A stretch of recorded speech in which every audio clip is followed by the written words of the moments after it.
Vivió una infancia pobre y en el exilio. Se casó por amor, pero debió aprender a vivir a la sombra de su esposa, quien era la reina. Fue protagonista de numerosas infidelidades y atravesó un vínculo complejo con su hijo primogénito, pero al final logró formar lo que nunca tuvo, una familia. Esta es la vida de Felipe de Edimburgo, el príncipe consorte del Reino Unido. Recuerda que estás en Memento Mori Oficial, y aquí te lo contamos. El 10 de junio de 1921 nació Felipe de Grecia y Dinamarca en la ciudad de Corfú, al noroeste de Grecia. Su madre fue la princesa Alicia de Battenberg, quien era hija de Victoria de Hesse, y por lo tanto también era bisnieta de la reina Victoria. Su padre fue el príncipe Andrés de Grecia y Dinamarca, quien era el séptimo hijo del rey Jorge I de Grecia y hermano menor de Constantino I. La Primera Guerra Mundial y la Revolución Rusa ya venían haciendo mella en la familia real de Grecia, pero fue la guerra greco-turca la que provocó que el príncipe Andrés huyera del país con su familia. Felipe, quien apenas contaba con 18 meses de edad, tuvo que ser colocado en un cajón de naranjas para marchar rumbo al exilio. Dicho exilio lo vivieron en París con la ayuda de la princesa Marie Bonaparte, quien era cuñada de Andrés y sobrina bisnieta del emperador Napoleón Bonaparte. La madre de Felipe logró abrir una tienda de ropa y también se dedicó a prestar ayuda en una tienda de caridad para refugiados griegos, mientras que su padre se dedicó a escribir un libro titulado Hacia el desastre. Durante los años 30, sus hermanas contrajeron nupcias con príncipes alemanes, y al menos 2 de ellos eran miembros del Partido Nacional Socialista. Durante este tiempo, la princesa Alicia comenzó a mostrar signos de depresión, y fue tratada por el mismísimo Sigmund Freud. Sin embargo, sus trastornos cada vez eran más intensos y necesitaban tratarla de manera más agresiva. Según se cuenta, para poder internar a la madre de Felipe, este fue llevado de excursión por otros parientes. Fue entonces cuando 4 hombres vestidos de blanco sacaron a la princesa Alicia de su hogar, no sin antes darle una naranja que contenía un potente sedante para dormirla. Cuando despertó, se encontraba en el sanatorio Bellevue de Crosslingen, a cientos kilómetros de su hijo. Tras el internamiento de la princesa, el padre de Felipe no solo la abandonó en aquel psiquiátrico, sino que se dedicó a mostrarse con sus múltiples amantes y a vivir de la generosidad de sus parientes. De esta manera, el pequeño Felipe quedó a la deriva, y de acuerdo a lo que cuentan sus amigos más fieles, fue desde ese momento que comenzó a forjar una coraza de la que ya nunca se desprendió. El pequeño príncipe exiliado dio tumbos por diversas instituciones educativas e internados, hasta que su tío materno y último virrey de la India, Louis Mountbatten, se hizo cargo de él. A los 12 años, Felipe fue enviado a la escuela Gardenston, en Escocia, famosa por sus férreos métodos de disciplina, tal y como la serie The Crown nos mostró en un par de capítulos.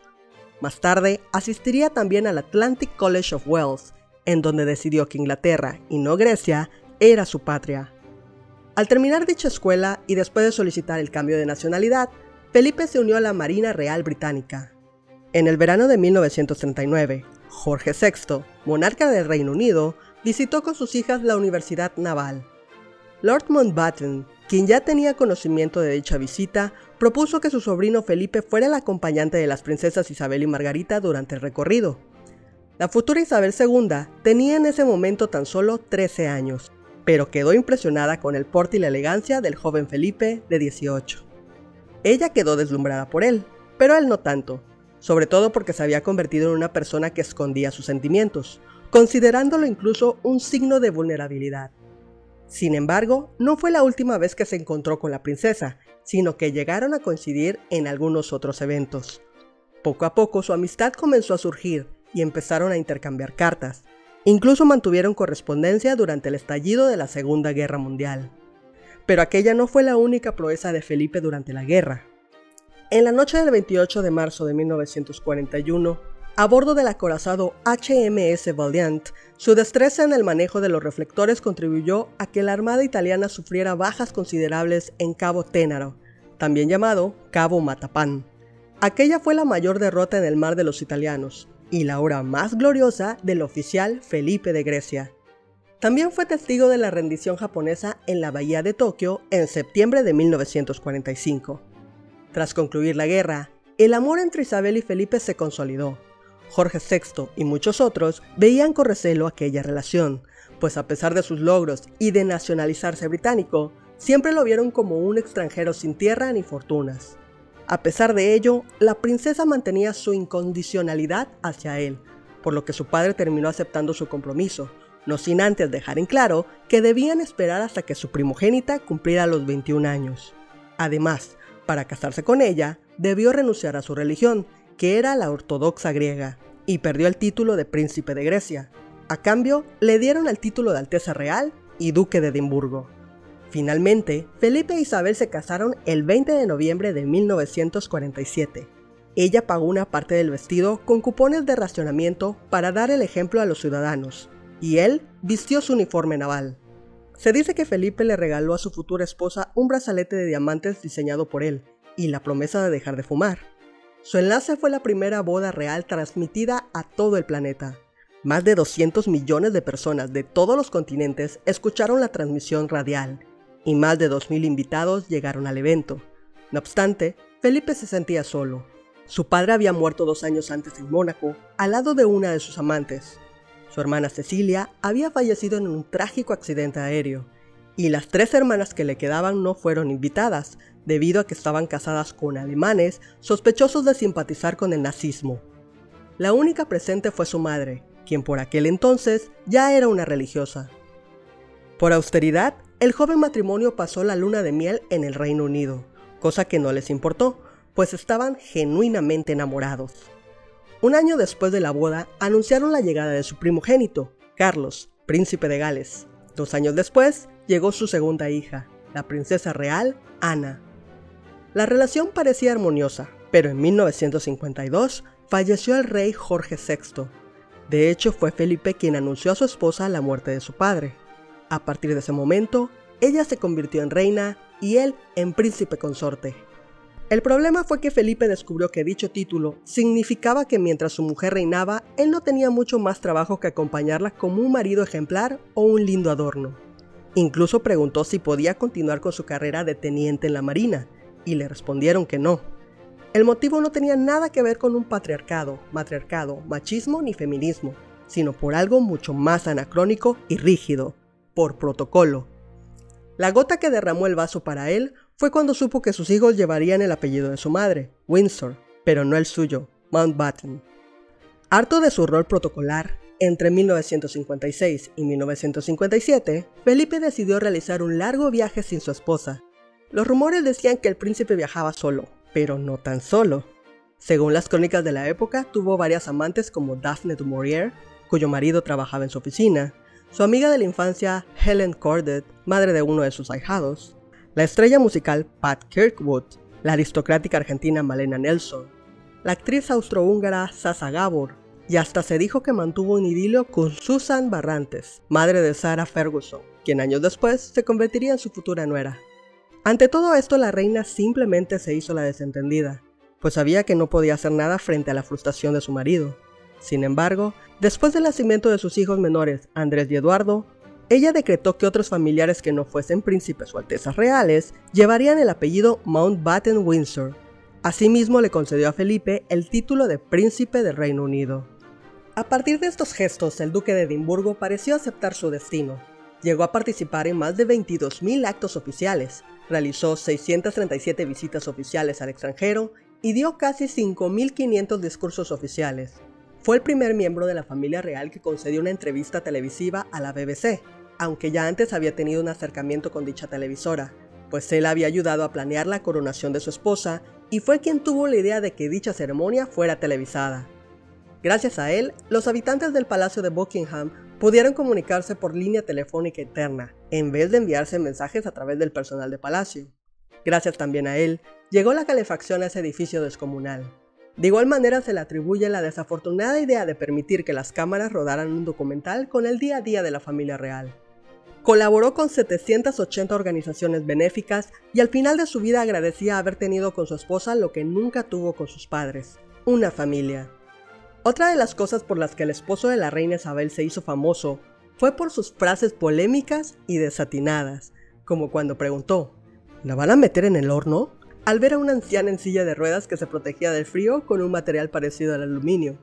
O la vez que al hablar de las finanzas de la familia real británica, dijo, vamos a entrar en números rojos el año que viene, probablemente tendré que renunciar al polo. En otra ocasión, un niño le confesó que quería ser astronauta, y el duque le respondió que estaba demasiado gordo para volar.